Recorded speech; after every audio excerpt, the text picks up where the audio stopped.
तंजीम के जानिब से माइनॉरिटीज़ अवेयरनेस मीटिंग रखी गई और इसके अंदर माइनॉरिटीज़ वेलफेयर के जो प्रोग्राम है तेलंगाना स्टेट के अंदर उसके ऊपर रोशनी डाली गई और जो मुख्तलिफ़ किस्म के जो हुकूमत के जानिब से जो स्कीम्स हैं माइनॉरिटी फाइनेंस कॉर्पोरेशन की जानिब से लोन देने की जो स्कीम है उसके ऊपर सही तरीके से काम नहीं हो रहा है, उसके ऊपर रोशनी डाली गई और काफ़ी जायदादों के तहफ़्फ़ुज़ के ताल्लुक से हुकूमत ने जो वायदे किए थे कि भाई जुडिशल पावर देंगे, कमिश्नरेट देंगे और जायदादों को वापस ले लेंगे खातिर दिन से, उसके ऊपर भी सही तरीके से हुकूमत की जानिब से काम नहीं हो रहा है।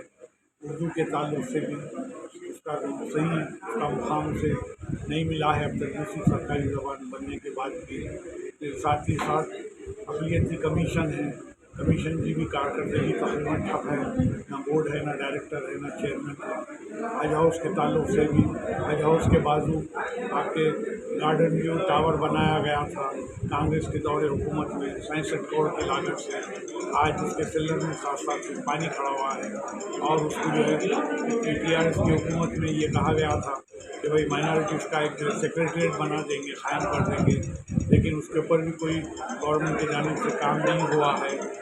और दूसरे हर सतह से 12% का भी जो तहफ़्फ़ुज़ात दिए थे उसको भी जो है उसके ऊपर भी आधे रास्ते में लाके हुकूमत छोड़ दी है।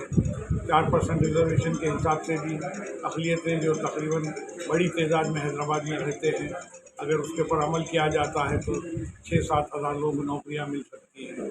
उसके ताल्लुक से भी रोशनी डाली गई और जो है हुकूमत से मुतालबा ये किया गया कि भाई ये जितने माइनॉरिटीज़ वेलफेयर की जो स्कीम्स हैं इसके ऊपर काम होना चाहिए। जबकि चीफ मिनिस्टर साहब के चंद्रशेखर राव साहब एक सेकुलर हैं और उनकी अच्छी सोच है ख़ास तौर से अक़लियतों के ताल्लुक से, और इस मौके पे उनसे रिक्वेस्ट की गई और उनसे मुतालबा किया गया कि माइनॉरिटीज़ वेलफेयर के जितने जो प्रोग्राम हैं उसके ऊपर फौरी अमल किया जाए।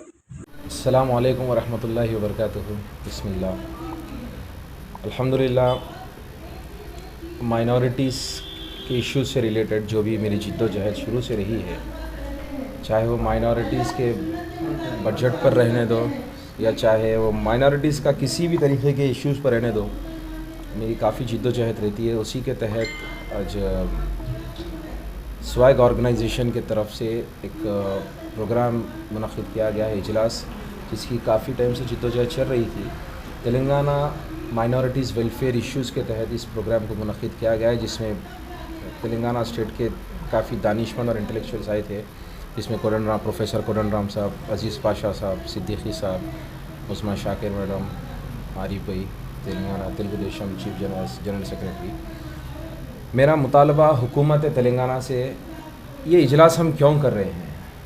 हमको बहुत सारे और काम हैं, हमको इसमें मसरूफ़ रख कर तुम अपने काम कर रहे हो। माइनॉरिटीज़ को आप समझ क्या रहे हो KCR साहब? मैं हर वक्त एक ही ये बात बराबर दोहराता हूँ कि आप माइनॉरिटीज़ को समझ क्या रहे हो? माइनॉरिटीज़ का वजूद बेकार है, माइनॉरिटीज़ के वोट की अहमियत आपको अंदाज़ा नहीं है। आपको माइनॉरिटीज़ का इतना डर खौफ है और आपको आपके माइनॉरिटीज़ का कि वोट का इतनी अहमियत आपको पता है कि इसी वजह से आपने झूठा वादा जो 12% रिजर्वेशन का दिया, ये एक ऐसा आपने चॉकलेट देकर मुसलमानों को खुश कर दिया और वोट ले लिए, क्योंकि आपको डर है ये कि अगर मुसलमान तबका मेरे मुखालिफ हो जाए तो मैं हुकूमत नहीं बना सकता हूँ। मैं आपको फिर कह रहा हूँ, जिस तरह से अकबरुद्दीन अवैसी साहब ने कहा था कि हम तख्त पे बिठाना भी जानते, लिटाना भी जानते, हकीकत है ये। माइनॉरिटीज़ के बहुत बड़े लीडर्स है वो लोग, माइनॉरिटीज़ के बहुत बड़े लीडर्स है। और ठीक उस देखिए, माइनॉरिटीज़ में हमको बहुत सारे इश्यूज़ है। ये जो प्रोग्राम मुनक़्क़िद करने का मकसद ये नहीं है कि जो है ना हमको किसी को टारगेट करना, हमको हमारा हक़ चाहिए, हमको भीख नहीं चाहिए। 12% रिजर्वेशन को लेकर रहने दो, चाहे माइनॉरिटी फाइनेंस कॉर्पोरेशन पर रहने दो, वक्फ बोर्ड को आप जुडिशरी पावर देते हो बोले, चाहे वो माइनॉरिटीज़ के बजट पर रहने दो या चाहे वो माइनॉरिटीज़ का किसी भी तरीके के इश्यूज़ पर रहने दो, मेरी काफ़ी जिद्दोजहद रहती है। उसी के तहत आज स्वैग ऑर्गेनाइजेशन की तरफ से एक प्रोग्राम मुनक़्क़िद किया गया है, इजलास, जिसकी काफ़ी टाइम से जिद्दोजहद चल रही थी। तेलंगाना माइनॉरिटीज़ वेलफेयर इश्यूज़ के तहत इस प्रोग्राम को मुनक़्क़िद किया गया है, जिसमें तेलंगाना स्टेट के काफ़ी दानिशमंद और इंटेलेक्चुअल्स आए थे, जिसमें प्रोफेसर कोदंडराम साहब, अज़ीज़ पाशा साहब, सिद्दीकी साहब, उस्मा शाकिर मैडम, आरिफ भाई, Telangana Telugu Desam chief general secretary. मेरा मुतालबा हुकूमत तेलंगाना से, ये इजलास हम क्यों कर रहे हैं?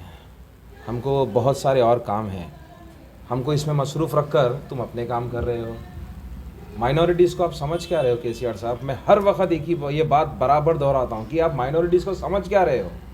माइनॉरिटीज़ का वजूद बेकार है, माइनॉरिटीज़ के वोट की अहमियत आपको अंदाज़ा नहीं है।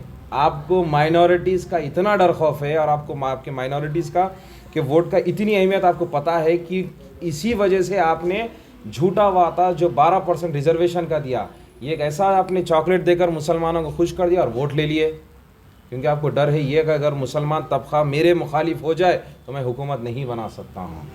मैं आपको फिर कह रहा हूँ, जिस तरह से अकबरुद्दीन अवैसी साहब ने कहा था कि हम तख्त पे बिठाना भी जानते, लिटाना भी जानते, हकीकत है ये।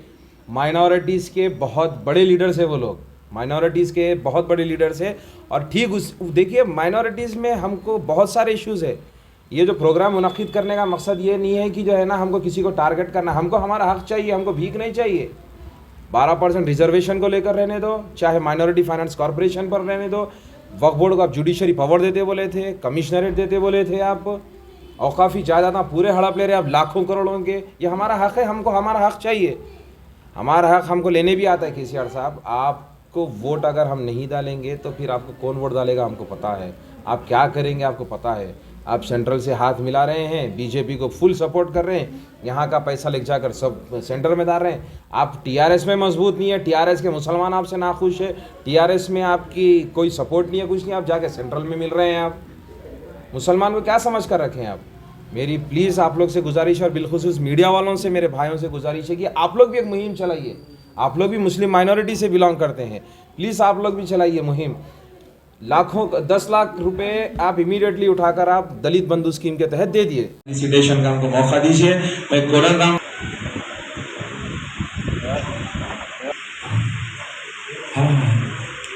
अली मस्कती साहब की सर्विसेज, आपका सोशल सर्विस बहुत ज़्यादा। मैं कोडरगांव से प्रोफेसर साहब से गुजारिश करता हूं कि आप शॉल पोशी करें।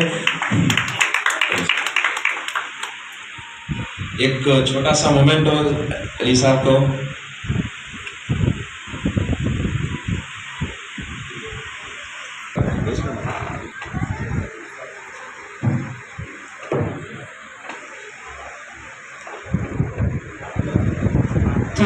और किसी को नजर नहीं आते हैं, बस खामोशी से अपना काम करते हैं। फेलिसिटेशन किया जा रहा है।